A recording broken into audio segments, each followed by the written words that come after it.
मैं पार्लियामेंट के अंदर भी लड़ूंगा, पार्लियामेंट के बाहर भी जब इनका मार्च होगा इनके साथ रहूंगा और कोशिश करूंगा कि जब मैं दिल्ली आ जाऊंगा, हाउस चलेगा तो रात में भी इनके साथ रहूंगा कि कुर्सी तो है, तुम्हारा जनाजा थोड़ा ही है, अगर कुछ कर नहीं सकते तो छोड़ क्यों नहीं देते। मैं जब यहाँ आया उससे पहले मुझसे बहुत लोगों ने कहा कि आप जाके अनशन तुड़वा दीजिए। युवाओं के भविष्य को बचाने के लिए, युवाओं को सशक्त करने के लिए जो आंदोलन जंतर मंतर में चल रहा है, संविधान बचाने का, युवाओं के भविष्य को बचाने का, इंस्टीट्यूशन बचाने का जो आंदोलन जिसकी शुरुआत सीजेपी के साथियों ने की है, अब वो आंदोलन गति पकड़ रहा है, क्योंकि भले ही गर्मी क्यों ना हो लेकिन संघर्ष से लोगों के दिलों में ठंडक जा रही है।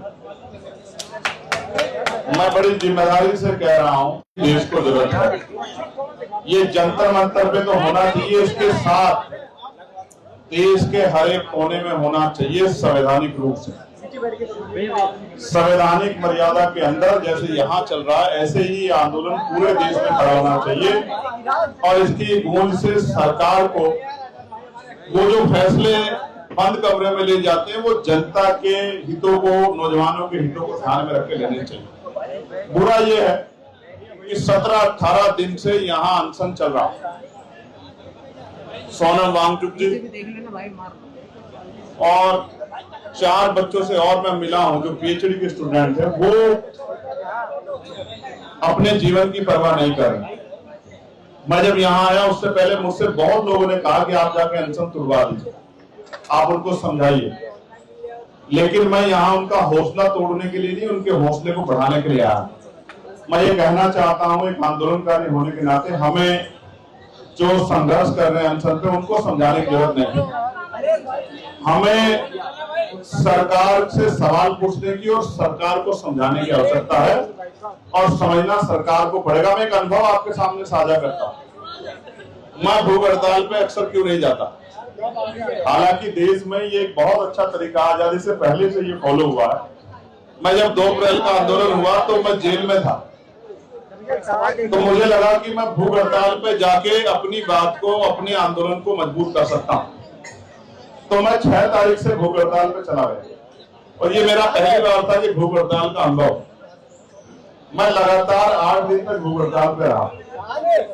मेरे साथी मुझे अखबार की कटिंग पहुंचाया करते थे, तो अखबार ये लिखता था कि चंद्रशेखर 3 टाइम खाना खा रहे हैं, 2 तरह की सब्जी ले रहे हैं, दही ले रहे हैं, दूध ले रहे हैं।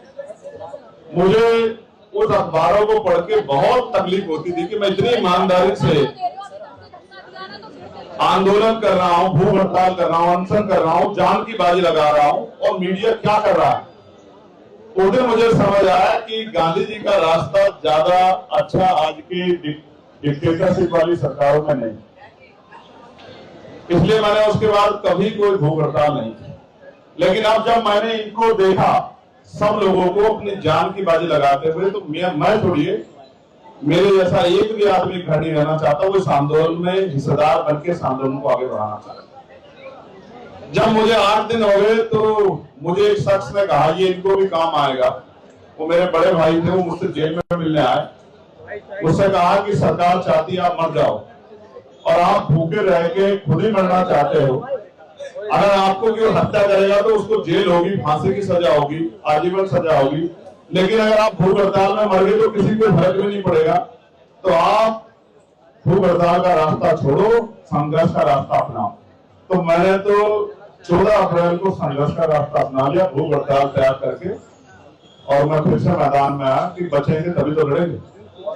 लेकिन मैं चाहता था कि सोनम भाई जो देश की धरोहर है, महान वैज्ञानिक हैं, पर्यावरण के मित्र हैं, उनके जीवन कीमती है। मेरे बहुत सारे साथियों ने कहा कि उनसे कहिए कि वो अनशन तोड़ें, लेकिन जब मैं उनसे मिला और मैंने उनकी बहादुरी को महसूस किया तो मैं दिल से कहता हूं कि घमंड अनशन नहीं टूटेगा, इस सरकार का घमंड टूटेगा 20 तारीख को मेरी बात का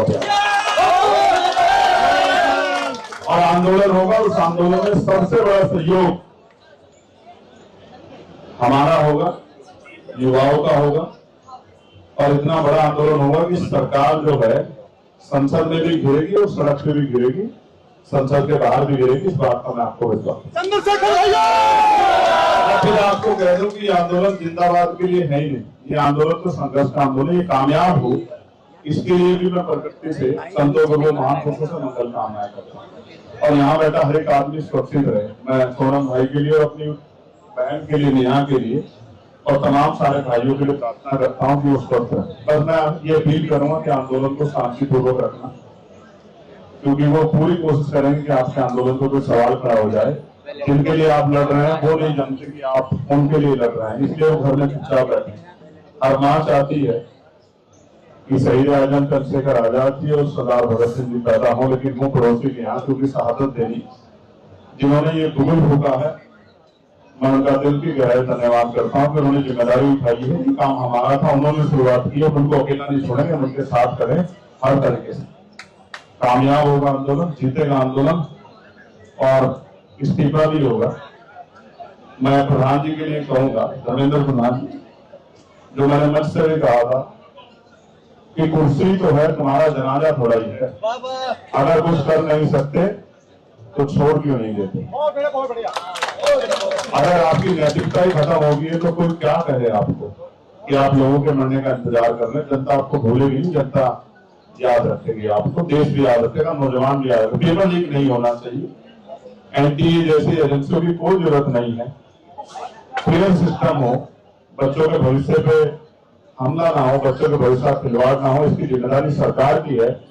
तो जवाब भी सरकार को देना पड़ेगा, किसी दूसरे देश की सरकार से जवाब नहीं मांगा जाता। कोई दूसरे देश के शिक्षा मंत्री इस्तीफा नहीं देंगे, वही देंगे जिनके नेतृत्व में ये हुआ। जब आप सरह लेना चाहते हो कि हम ये पॉलिसी लाए, न्यू एजुकेशन पॉलिसी लाए, तो जो अपराध हो रहा है उसके सरह भी आप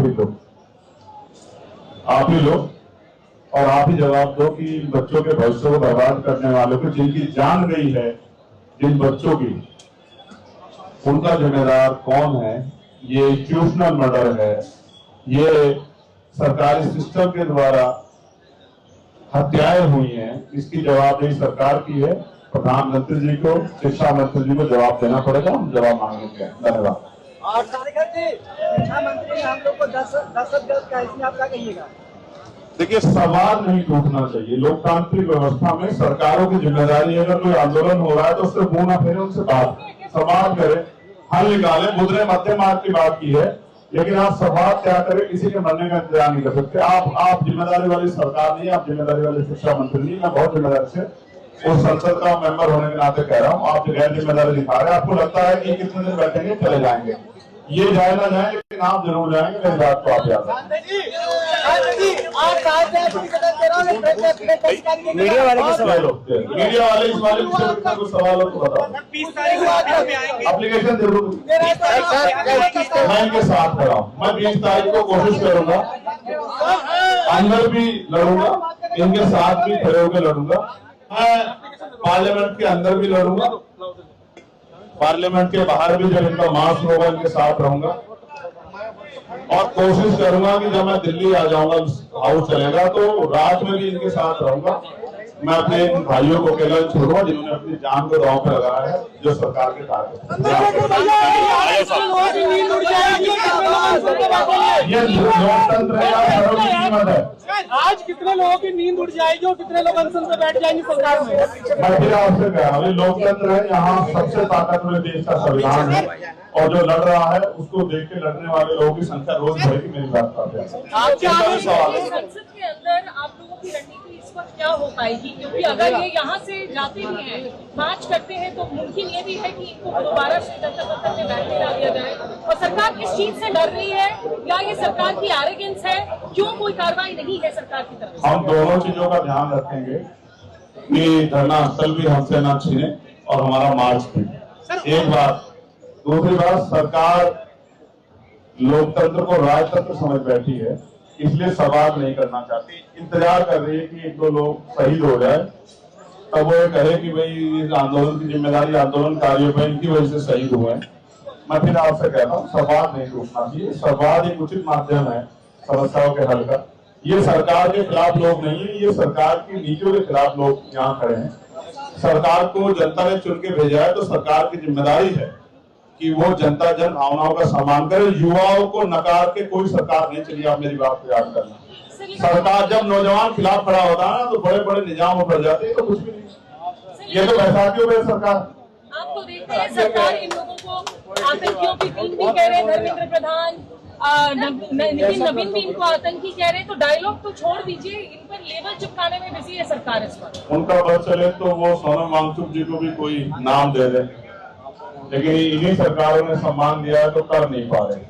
मैं फिर आपसे कह रहा हूँ जो लड़ेगा उसको ये आरोप सहने के लिए तैयार रहना पड़ेगा। मैं तो बहुत दिन से सह रहा हूँ, अगर आरोपों से डरेंगे तो फिर लड़ नहीं पाएंगे। मजबूत रखो सीना, इतने वार होंगे आपकी पीठ और सीने पे, हर एक वार सहना है और कुछ नहीं कहना, बस अपने आंदोलन को मजबूत करके आगे बढ़ना।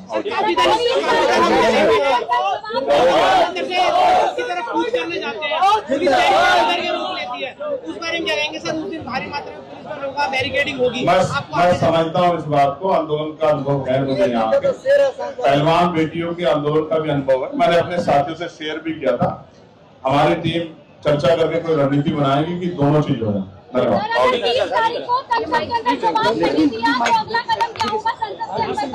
21 में भी चलेगी, 22 में भी चलेगी। खबरों में बने रहने के लिए फोरम 4 को सब्सक्राइब करें और नोटिफिकेशन पाने के लिए बेल आइकन दबाएं।